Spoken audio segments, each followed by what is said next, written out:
So, hello everyone, and welcome to another Deeptown Diverse VR episode. And today we have a special guest, no one else than AlottaMoney. Hello, sir. Nice to have you with us. Hello. And we'll be Thanks for having me. discussing art, crypto art, and all things around that, and of course, the metaverse. So, stay tuned. We're starting right now. So, hello and welcome, AlottaMoney. It's an absolutely pleasure to have you here in Somnium with us in the Deep Down Diver episode. I was looking forward to that, and finally we made it. High five for that. Yes, yes. In VR, we are here. All right, so you can see I've stylized this studio a little bit with your piece of art, which I own, which is one of my favorite ones, and we'll talk about that later. So I guess before we start diving deep, could you tell us a little bit about how did you get into crypto art, how long you've been doing this, and just a few words about yourself? Yes. I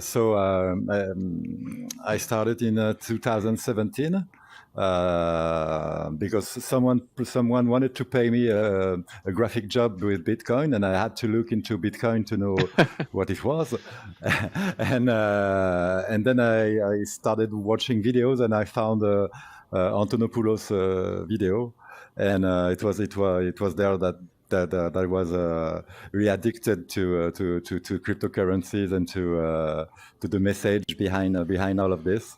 And as I was, I always been a graphic designer, an artist in some kind of way, and I started making a Twitter banner for crypto Twitter, and little by little, I had bigger and bigger client coming. Mm-hmm.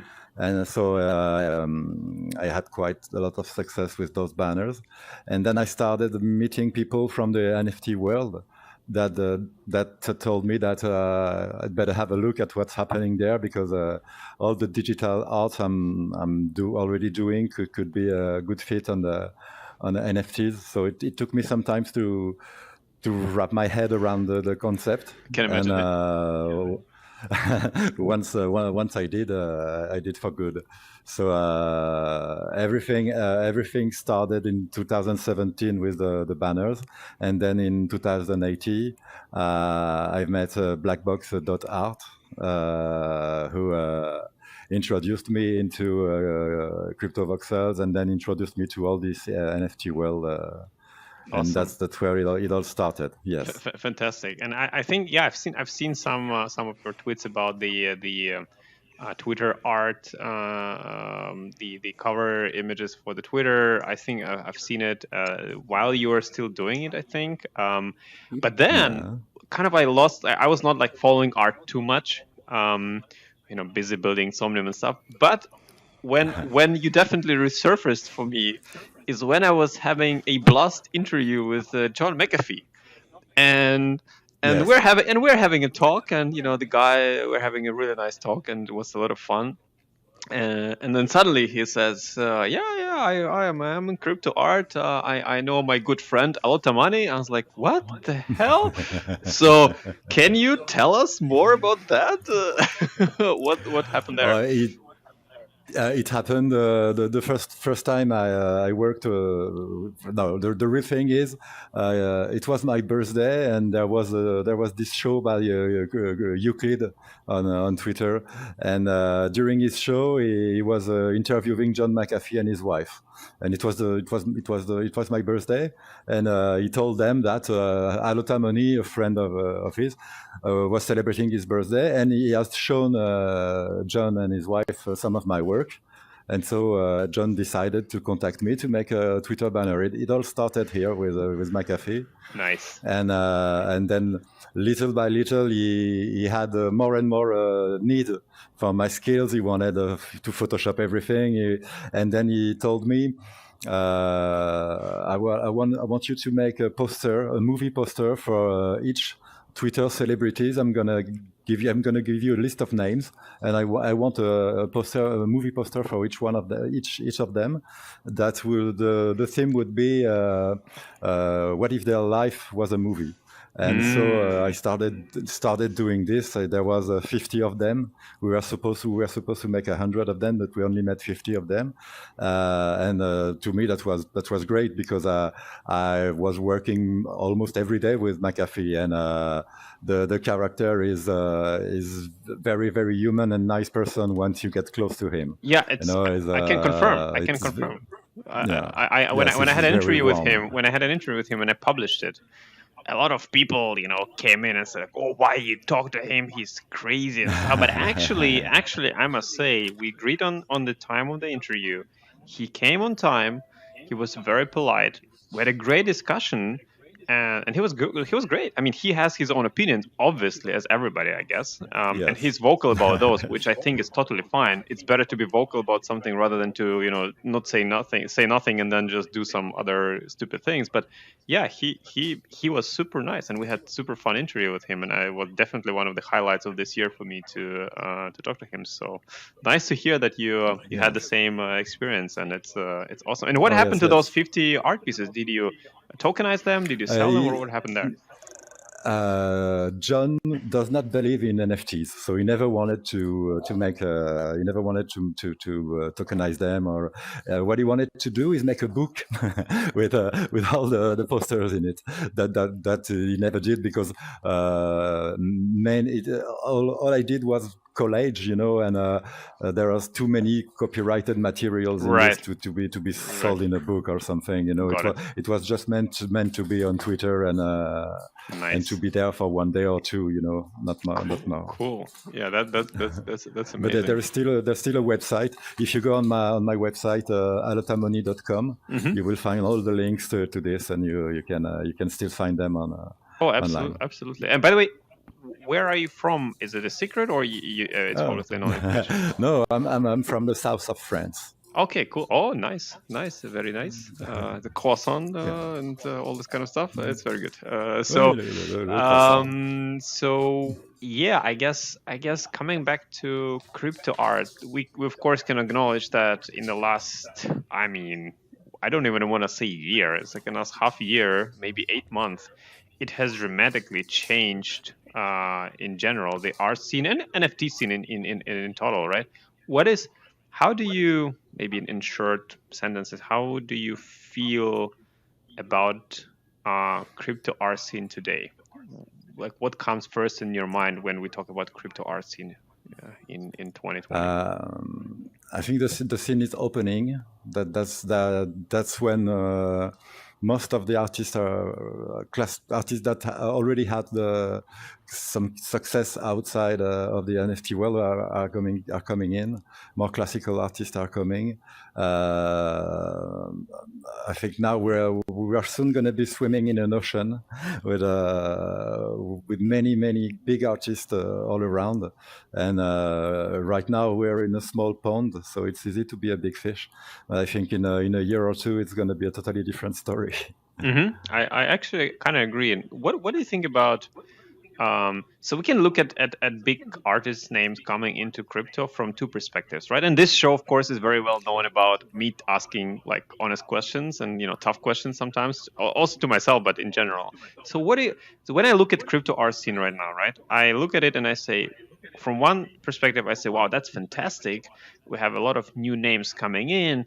All the records of the financial records are being broken every freaking day or week or whatever. Then on the other hand, when I look at it, I'm like, okay, but honestly, sometimes it feels that those artists that just come for money and they kind of don't care about the crypto. They just see there is a lot of money and they just do it because someone tells them, hey, you have to do it because that will be like such an amount of money you can earn, blah, blah. And then on the other hand, the same question, like, how sustainable is this state? Because yes, records are being broken. Yes, big collectors are coming in. But how do you project that? What do you think will happen within the next, like, let's say half a year, not even a year, half a year? I'm not sure about such a short period of time, because there are people coming in. Yes, the money is making them coming right now, because some classical some artists from the from the old world, I would say, have proven that they can make more money with NFTs than they make with physical art. So now the doors are open and everybody is trying to get in. But what the problem is that whether it be the artist or the new artist or the new collector, most of them, I think, don't really get the cryptocurrencies, Yeah, the NFT I agree. technology, and what it become. It might become something we have no idea what it might become. It's so rich and there's so many possibilities, and this is very short-sighted to see only the money side of it, but I don't see why it would stop. Money will stop. Will continue flowing in. Artists will continue flowing in, and collectors too. I think in 6 months we're still going to see this space growing and the price rising, of course. And I hope that the tide will lift all the boats. Okay, that's a good point. I don't know, because I'm not a huge art collector. I buy art I like, and especially I buy art where, and that we discussed it already with the guys here, and we'll come to this point where how you collect digital art, and I think metaverse in general, be it Somnium or crypto voxels, it plays a huge role in how people see and will be collecting art. Because one thing is buying an art and staring at it in the 2D monitor. Another thing is having your own gallery and then just placing it like this in a huge space and just staring at Yeah. this art like this and saying like, hey, yeah, that's your art, that's original NFT. You can click on it, you can see the proof of origin here. So you're absolutely right. I agree with you that it will be flowing. How do you see like our art collectors in general? How would you describe today's art collectors? Who they are in your opinion, in your eyes? And we know a lot of them, but how would you describe them? I'm in contact with some of them, and I can say that they are very different one from the other. There are people. There are people who are coming from the Bitcoin world and who were early adopter of Bitcoin, of ETH, and things like that. And those people, let's say, don't have a lot of problem with money, and they can buy they can buy a thing with a quite high price because they bought cryptocurrencies a long time ago. So those are not really here to make more money. Those are people who are interested in the technology, interested in the artist, and some of them are coming from the trading world, purely trading world. They came to buy NFT like you come to buy a shitcoin or something like that. So yeah, so you said they are different in different people, different types of people. So Yes, and there are also people who really love art and who were already buying art before NFTs, and who saw in NFTs the future of what they were already doing, and who are buying things they like, things they enjoy, and I think that's the best way to look at it right now, is to buy things you love, because you will not be disappointed whatever happens, because people buying a specific piece to make a money. 10x or something, yes, in the end I might be disappointed, I think, because all these new people coming, and all these new collectors will rise prices, but not all the prices as they would I like agree, but to then be. that brings me to another question actually. If you look at the collector's scene right now, there's a limited amount of people who are buying at high prices, let's say. In your opinion, do you think that majority of them, more than 50% of them, are buying to collect and enjoy, or are buying to try and earn later on? Just your gut feeling. What do you think? The vast majority is who want to buy and to earn more money. At Okay, least 60%, I think. right. Yes. But if that's true, because I had the discussion recently, so if that's true, don't you think that there is a risk of having a bubble? Because if there is a limited amount of collectors and limited amount of art, and if everybody tries to buy to sell later on, there will be a limited amount of people whom they will be able to sell it later on, right? So do you see Yes. do you see the risk of this kind of like coming of a bubble, or you think it will kind of like organically work and some will not be able to sell, but some will sell higher and it will just work out somehow?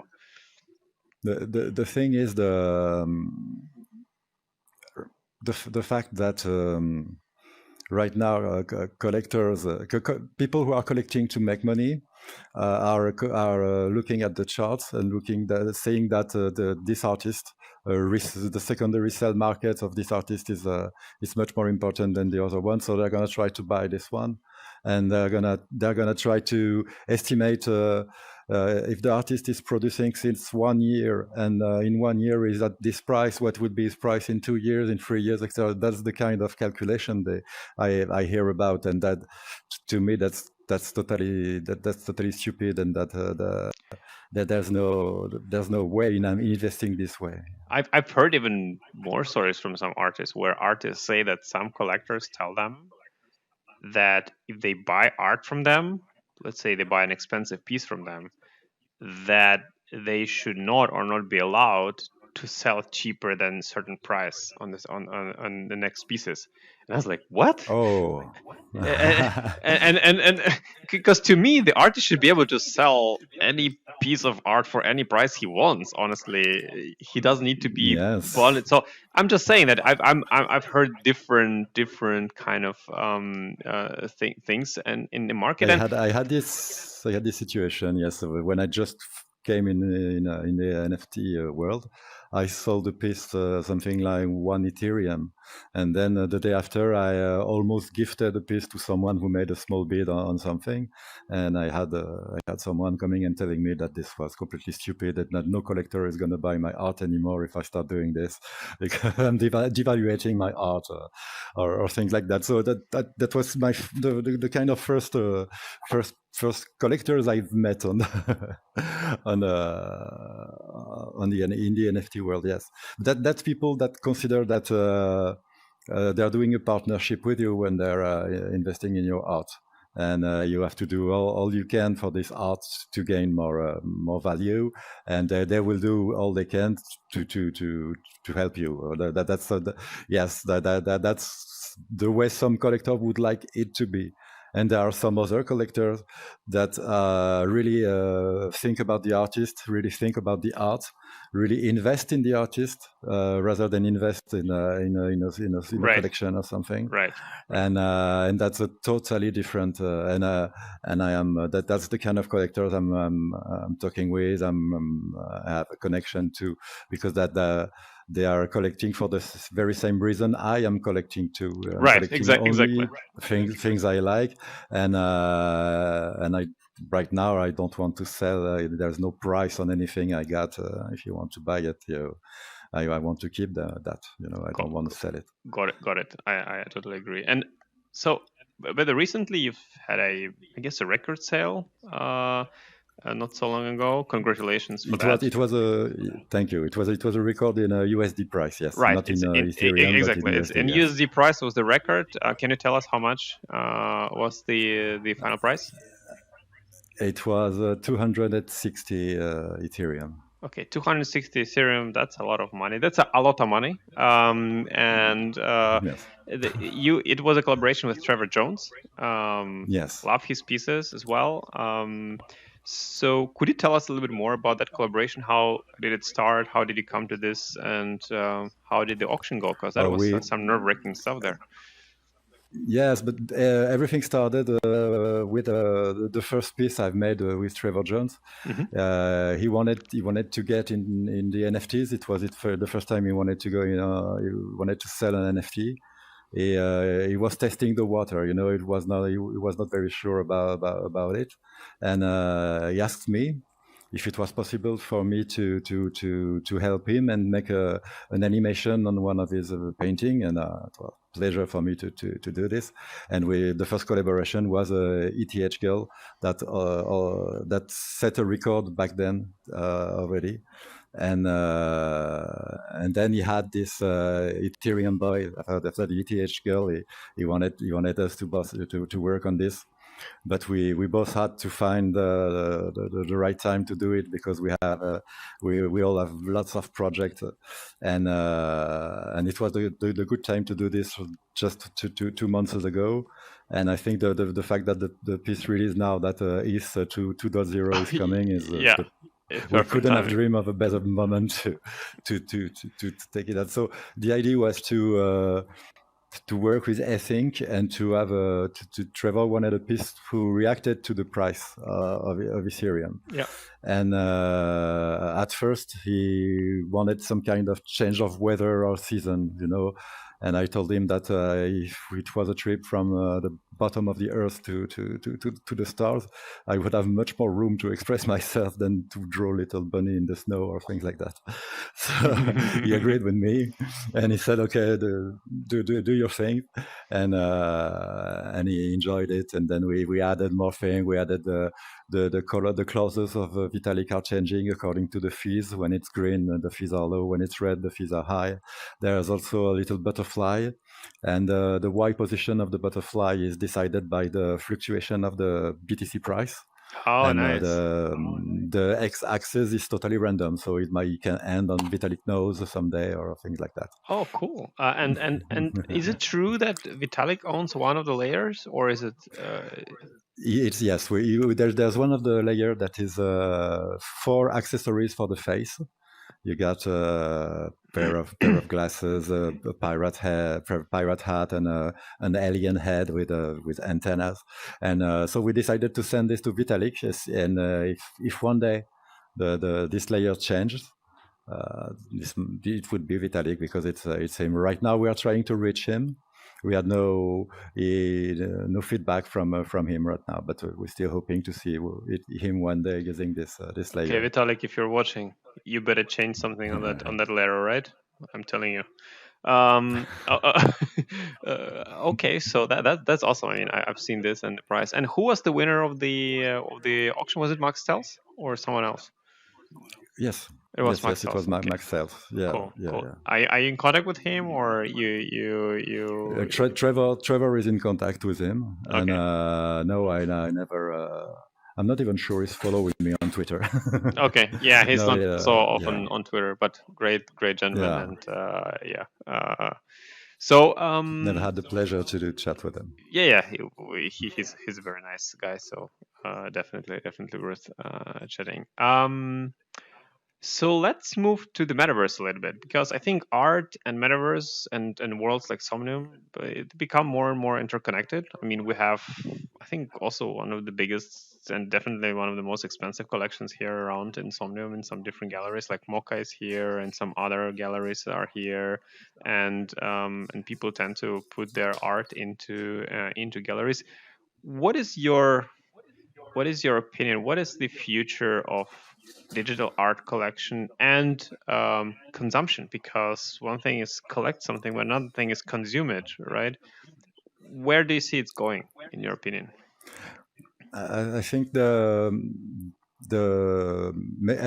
I've worked a lot in crypto voxels and trying to rent an apartment, to sell buildings and things like that, and I still think that it is too soon. It's a good thing to be there. It's a good thing to start building, but it's really too soon, because it's going to start when people will need a presence, not want. Will need a presence online, and we'll need a virtual presence. We'll need a virtual home and virtual places to show their business, or to show their art, or things like that. And that when that will start, I think that it will justify NFTs art for more and more people, because now you have a place in your office to show the NFT you just bought. You have a gigantic house where you could expose all the NFT you got in front of the pool.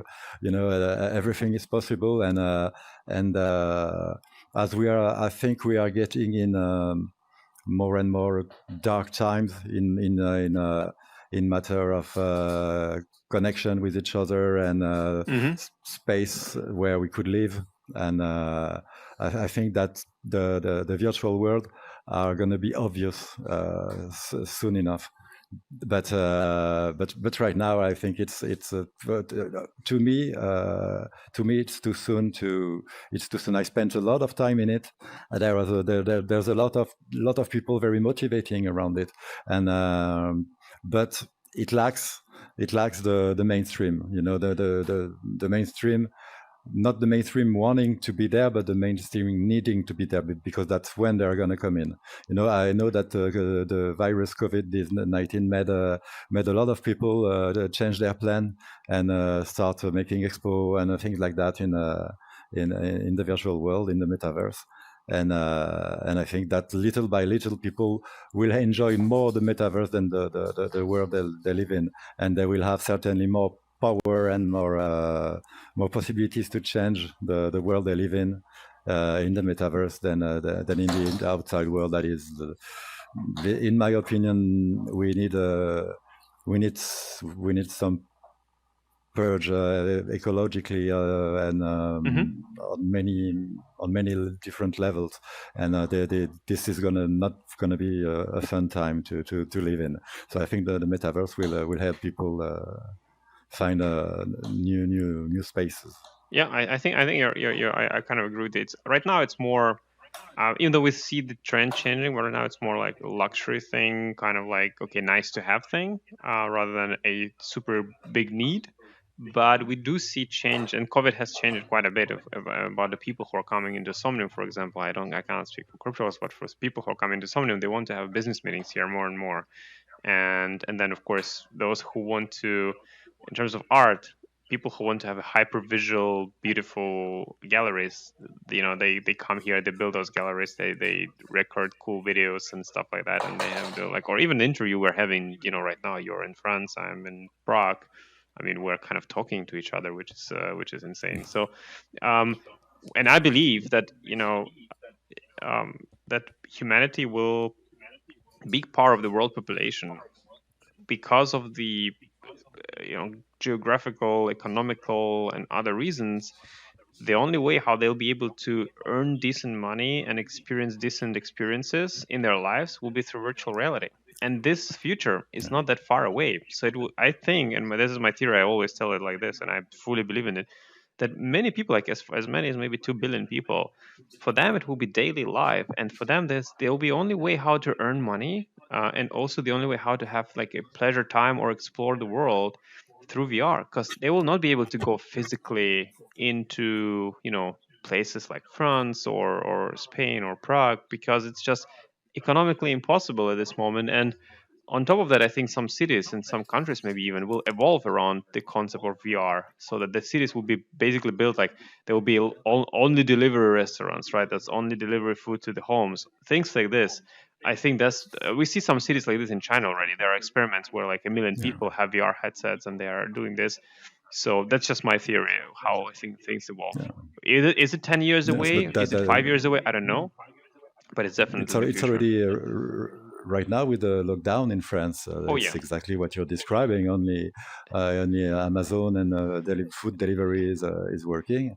And to see, I bought a Quest 2 to a friend, so we can have meetings and watch movie together. You know that we're already there. Yeah, exactly. That's what I'm saying. Like we see it happening here. I'm pretty sure, it will just accelerate from this moment on. And I mean, we see it in everything, in Yeah, numbers of users coming in numbers of people buying the land, our auction and everything. So it's just kind of skyrocketing in this moment. And that's kind of, I think COVID is a bad thing, but in general, people are discovering that they don't need to fly for 2 days to beat someone for 2 hours. That's a good thing about it. Just people realize, like, oh, wait a second, I can just have this kind of meeting. I don't need to really fly. Like, how desperate I'm needing to fly. I mean, we can have this conversation pretty normal, and we yeah. can actually be productive here. So yeah, there are positives and negatives, of course, in everything. And what is, so of course, cryptovoxels, you know Somnium, obviously.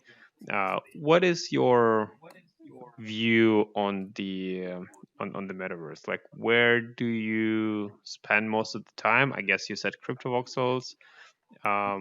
Yes, that's the only place I got land. No, I got some land in Sandbox too, but Sandbox is right now not really open, and you can't really deal with your parcel and do what you want. But I stick to CryptoVoxel because CryptoVoxel to me look like a white paper, a blank paper, and you can it's empty, it's just white cubes, and you have possibility to add more and more and more and more things as much as you want till it becomes completely amazing, but it's still working. And that's what I liked in CryptoVoxel is it's the fact that I just had to put things together one on top of the other, and it was looking good. I didn't have to check about a polygon coming one in front of another or a number of polygons I had the right to stick in. And each time I've looked into something else, there was this kind of restriction. You have the right to have 300 polygons, and if you want to make a chair, it's already 60 polygons. So that to me that's not the kind of place I can express myself. I'm adding more details. It's in my painting and everything, and it's all about adding in more and more and more things. And if at the end of adding more things, I fall into there's a bug or there's a dust problem running the things, I'm not tech savvy enough to keep going on. I go back to my paper and pencil. Got it. Oh, by the way, how do you draw normally? Do you use like digital pen and tablet, or you draw with a hand and then you digitize it? How do you do it? What's your creative process? Depends what I'm doing. Most of the time right now I do everything on the iPad when I need to draw something. But I made comics when I was 20 years old, and when I need to draw characters or things like that, I always go back to paper and marker. But to create a shape or something, right now the most natural way is to use the iPad. Yes. Okay, cool. Interesting. So let's play a little game. I'll tell you the name of something. It could be a marketplace or I don't know, something, and then you tell me like first two words which come into your mind, and then we'll maybe come back to why. Ready? So let's go through marketplaces first. Let's do Rarible. Mess and I think one word is enough. Yes. I should say them in French, and then you reach because right. We don't edit. We just put it like it is. Get us banned from YouTube. Fine. Okay. What about OpenSea? OpenSea, liberté. Freedom to mint anything you want whenever you want, to decide of exactly the contract you want, and more and more features coming now, and I think OpenSea is the best place to start making NFTs. I agree. And then if you're looking for a specific audience, you might need to go to some galleries or things like that. But if it's just to start and understand how this works on a very safe and solid platform, I'd go OpenSea all the way. 100%. I agree. What about non-origin? Non-origin, I've not played. There are lots of people selling illustration or art there, and I never really found my audience at non-origin. Okay. I sometimes upload different things there, but never had a very good feedback from the people there. So, but I keep on posting there from time to time. What about Maker's Place? That's much more than 2 words. Yeah, no problem. Maker's Place.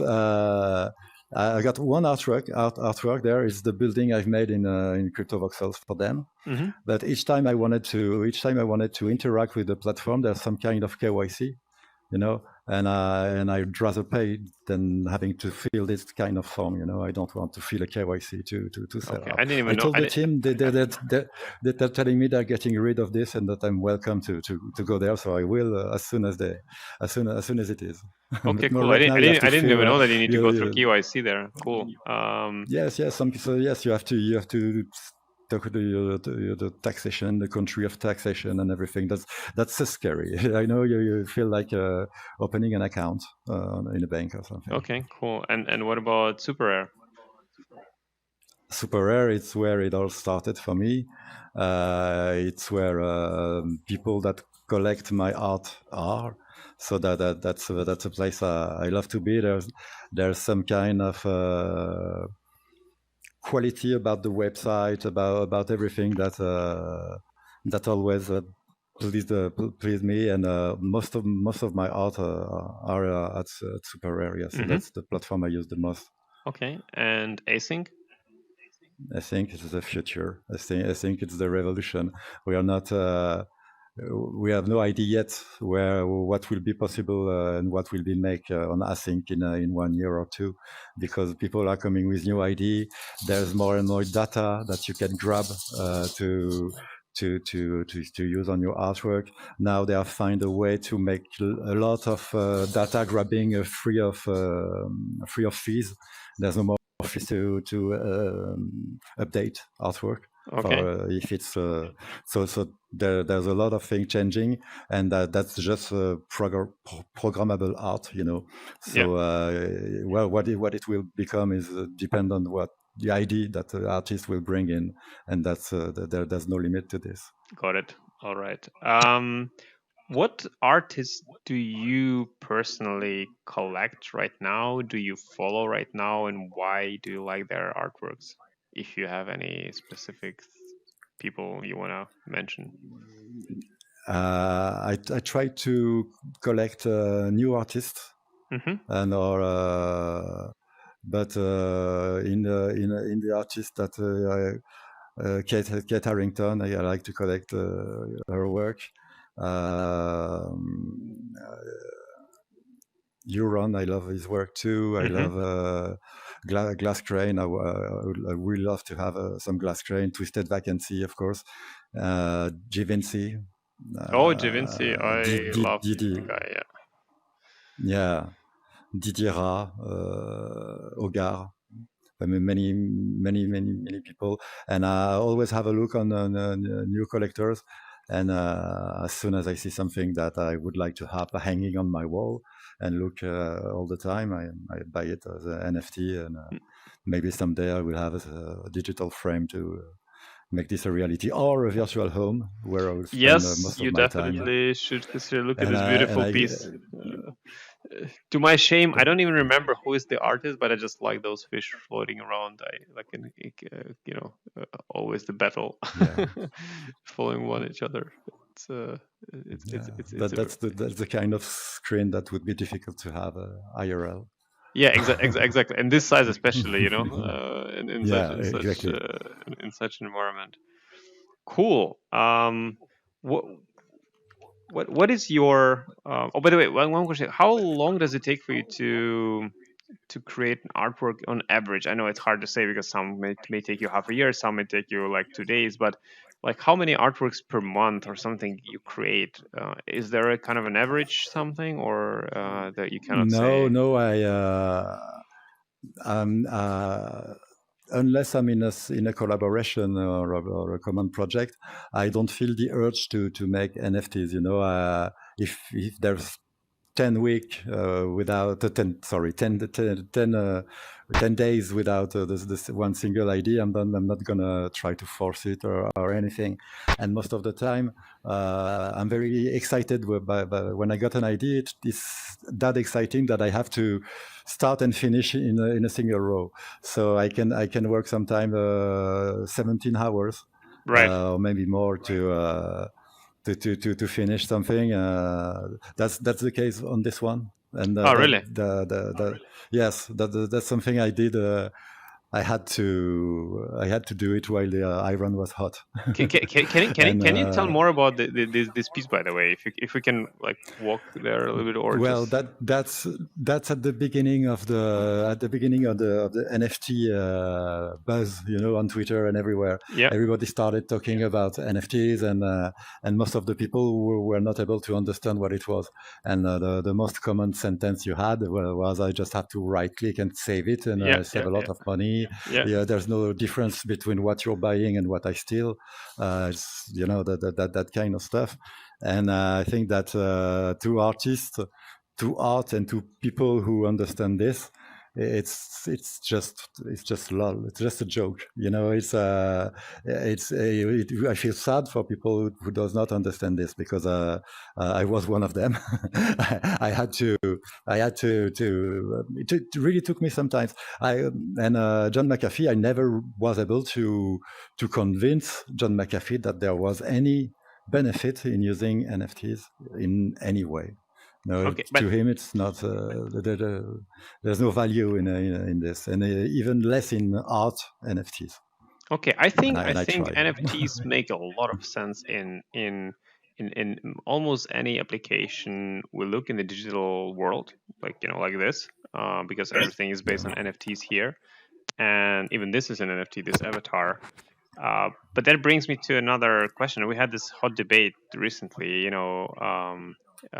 So when you look at the art and it's an NFT, and someone puts a copy of the art, that's kind of fine, because you as a collector or as an artist, you tokenize your art, you put your stamp on it, and it's there, and that this digital art piece can be, you can click on it right now and you can see this original. I can check it right away, right in front of your eyes, right?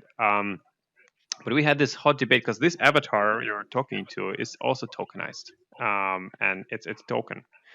Now the question is, what if your avatar, even though you own this token, but someone could just copy this avatar and suddenly be in front of your face and look exactly as you and kind of like steal your identity? Because I personally think, and this is just my opinion, that talking about art, when someone copies, right clicks and saves, which is super funny, is a lot different than if you suddenly see yourself being impressionated by someone else, not only by a stolen avatar, but also kind of like a part of your identity, and it's running around in full body, and it's a very intense feeling in VR. What do you think about it? Because I think, so what I'm trying to say is, I think this argument about right click and save is valid, and it's funny for the art, and definitely NFTs solve 99% of that problem, but it's not valid for not everything else, right? There's like 3D art or something. There are ways, there are places, and there are things which needs to be protected just because of the nature of those things. What do you think about this? Or you think like if it's NFT, it doesn't matter? No, in virtual world, we're gonna need things that do not exist yet. It's a more you can't for everything, even for I had this problem for vehicles on CryptoVoxels. I'm selling right. vehicles, and someone asked me, but what's the difference between someone right clicking, getting the address of the Vox, and me that bought it, and all I had was the token itself, and there was no way to justify. There's no way for him to show, and there could be 100% having the same car he bought, and it's a one-on-one. And yes, that's going to be a problem for virtual items, like it is in MMORPG or things like that, where when people are trying to duplicate items and things like that. I think the metaverse is going to have to deal with this. Yes. Oh, we are actually. It's not the same. That's what. It's good you're saying it, because we are. The avatars, how they work in Somnium is, you only can use this if you have this token in your wallet. Once the token is gone, you don't have it. It's gone. Yes, I had people asking me for art to expose on Somnium, and they wanted me to send them the art on their wallet, and it took me time to get. It was not obligatory scam. No, exactly. It's how we work here. It's how we preserve the origin. So if you go around, so if you look at this art, you know it's original art because I own it and I place it here, right? But if you go in some gallery and you see art pieces, and if it's like 30 Ethereum, you know that that person owns this land and he owns that art piece in his wallet because there's no other way to expose it here and to show it here. And we think, at least for now, and I'm pretty sure we'll continue thinking that this is the right way to do it. At least for me, just on a personal level, when I look at something and I know it's an original, which was placed by that person, it has a different feeling. I'm just consuming it differently somehow. I don't know. That's just evokes in me different emotions. Yes, but it's going to be very hard to avoid copies in this digital world. I mean, you can place an image, don't- but you will not be able to look. If someone would place the GIF, yes, you can do that, but you immediately know that that's not original by clicking on it and just checking it. Yes. And again, with art, it's pretty fine because you can check it Yes. and it's not in your face. But like when you were talking about vehicles, avatars, or anything, that becomes a problem because I would never ever want anyone to run in this avatar in Somnium. Yes. Like, it's just the Yes. fact. I don't care if someone copies this image. Fine. I mean, I'll laugh at him and I'll Yes. say, And it even gives value to the owner of the original NFT. That's completely different. Exactly. So we double encrypt those files here, so we protect as we can, and of course we'll enforce that. So if, let's say, we see the copy of someone's NFT avatar, and we immediately know that the original NFT is this because we can check it, we'll enforce that. We'll delete the copy. If the person who owns it will say, look, I don't like it, please remove it, we'll remove it. And we even have it in the disclaimer because we think, like, I mean, if you buy a $5,000 avatar, unique one of one, you better want to have it like a really original one. You don't want 10 people running around the same avatar. At least I don't want 10 people running the same avatar and in my face, waving in my face like, look, I have the same avatar. It's a little bit a utopian future. But yeah, I mean, this I remember this piece, and when I saw you posted, I immediately wanted to have it, and I immediately had this idea because this is not an original place where I store this piece. After the show finished, we can go in my gallery and I'll show you where is the place where I put it. I have like a special corner there with a little bit of like a meme type of art, and I knew that I want to have it there just because it's so cool. So congratulations for this piece. And how many of those you did? 100, right? It was one of 100. Yes. And all sold out, I guess, right? Of course, yeah. Yeah. It's, pretty amazing. So yeah, I mean, I guess we can maybe take some questions from the audience if you guys have any questions. If not, we can of course wrap up. But anyone, anything? No questions? I do have a question for you guys, if you don't mind. All right, sure. It's a couple actually. Well, first of all, we have seen like artists, especially like painting artists, like adopting the blockchain in this way. What do you think about the rest of areas of art somehow? I mean, I also know like musicians are joining somehow, like cooperating with artists to make some pieces. But what do you think? Checking the metaverse here, I also have to think about architects, for example. How do you see architects just adopting into the blockchain, into this virtual world somehow and working here? That's a good question. Or tough even one. any other, any other art like literature, cinema. Right. For now, I just have seen like painting art and musicians. But I really think there is place for any kind of art in here, don't you? I can answer, like, at least from my side of the question. I can answer because that Please, kind of like it's for both. This touches a little bit of the way. I think the limitation right now of artists is also coming from the tech. So what we saw in Somnium, right, is like, for example, Natural Warp, amazing artist I'm a big fan of. And I don't know if you've seen here his 360 art pieces in Somnium. Oh, I have. Well, you've seen, and I'll show you today when we go to my gallery. That is mind-blowing to me. When I see it in VR, when I saw this first time in Somnium in VR, how it looks like, I immediately knew I had to buy one. Like one. Okay, I ended up buying several, but like I had to own one because It's just the way how you can express in VR that's not possible in real life. That's the one thing. But of course, again, architects, correct. Music, of course, you can display here, like in Somnium, for example, all of this stuff. And then once people discover this, they start to think, oh, wait a second, I can go beyond the 2D image, right? I can tell my story differently and still, have this protection of NFTs and do all this kind of stuff. But I can come. So I think part of the thing is just people still discovering the place, and more people will continue, and artists continue to discover the place. But part of the equation is what are the platforms where they can show this stuff, and if platforms will allow more and more technical implementations, then more and more new innovative approaches will become. Like async art was in the art, but here you can display like crazy stuff as well. So I think it's a mix. It's a mix of both things. What do you think, Alotta?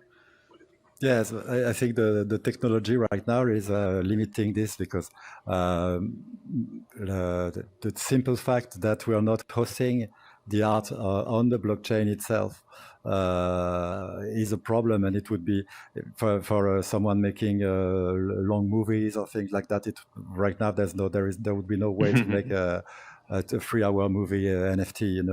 I think there's going to be different solution for each art. Literature cannot have the same rules as music. We have to. It's uncharted territory, and each artist have to think about it and think about the best way for him to adapt his diffusion, his art diffusion to the blockchain. Right now, everything has to be invented, I think. Yeah, it's a good question. Thank you. guys. Yeah, I have a doubt. Always, since we are talking about NFTs and all this new kind of art.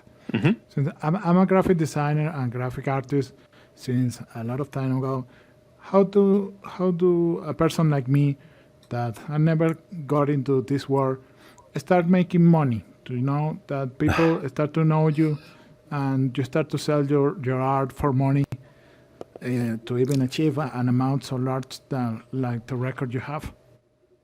Thing is, for me, it started by meeting a community. There was this crypto Twitter community, and most of the things are happening right now on Twitter, even for the NFT world.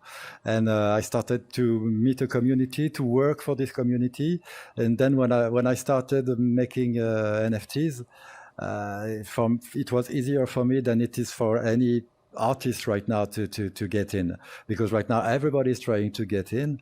Right now it's very hard to get exposure. It's very hard to get noticed. It was not the same thing in 2017. In 2017, you could talk to anybody. There was just a few dozens of people in this place. Now there are hundreds and soon to be thousands. So I'm sorry, I would not know what advice give you. Just try to tokenize things. Try to get more eyes as you can to watch this, and it all starts by a collector that falls in love with your job. And once you get one collector that loves your job, it can grow pretty fast indeed. You just have to find the one.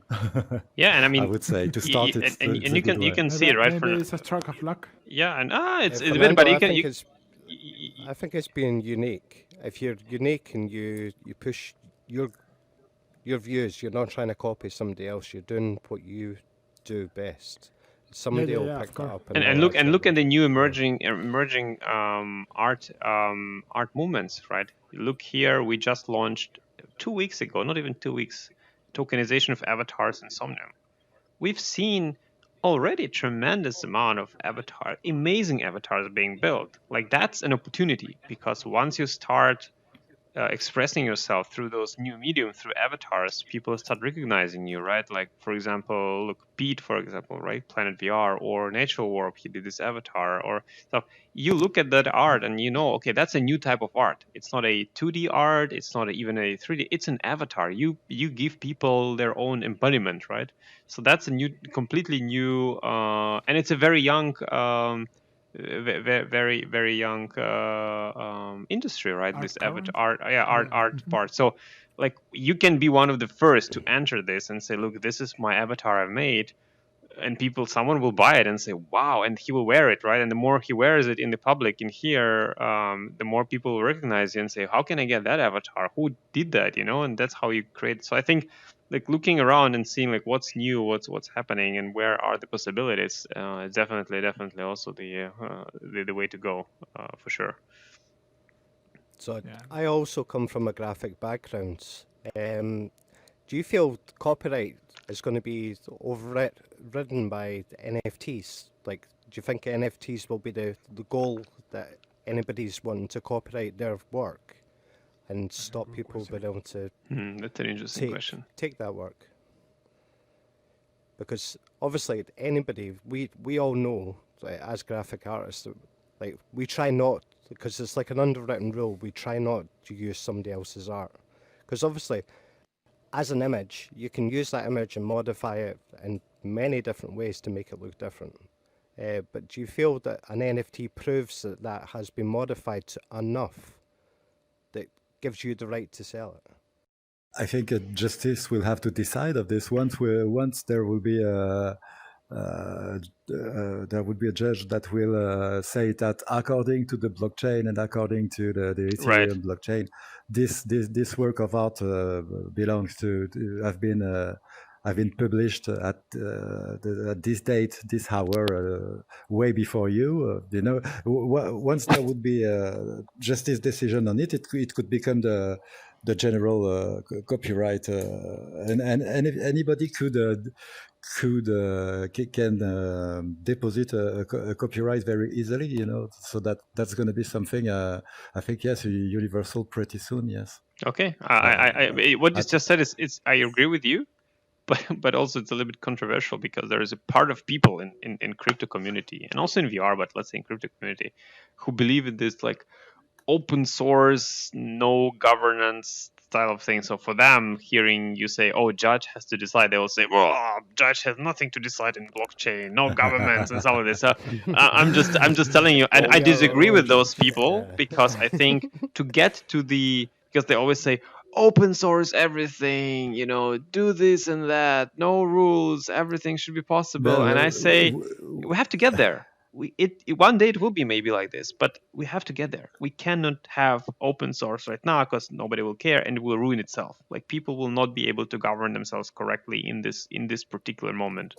But in the long run, I believe it's possible. With the right set of tools, which I think blockchain is, it will be possible, but not today.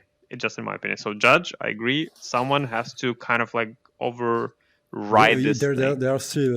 There are still authorities that are ruling these copyright issues and things like that. Yep. And whatever you do right now and whatever you believe, it could end up in front of a judge if you have a copyright problem. Exactly. Yeah. Mm-hmm. So you cannot escape this moment. And I think NFTs, like, at least for us in Somnium, like, they bring a lot of utility. Like, I'm a utility junkie, right?